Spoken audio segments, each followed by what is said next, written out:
Jakože, co to dnes tady děláme? Máme co? Nové dukatové buchičky. Domáce. Milujem domáce veci. A keď to upečeš a je to fajnovo chrumkavé a namočíš si to do chudu.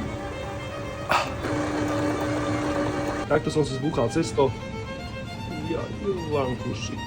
Sypem to múkou a ja si to vždy takto zafoliujem fajnovo.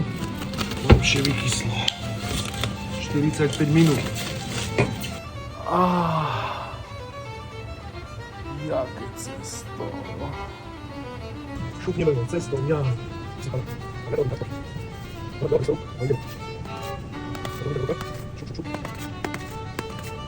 Radivkový puding.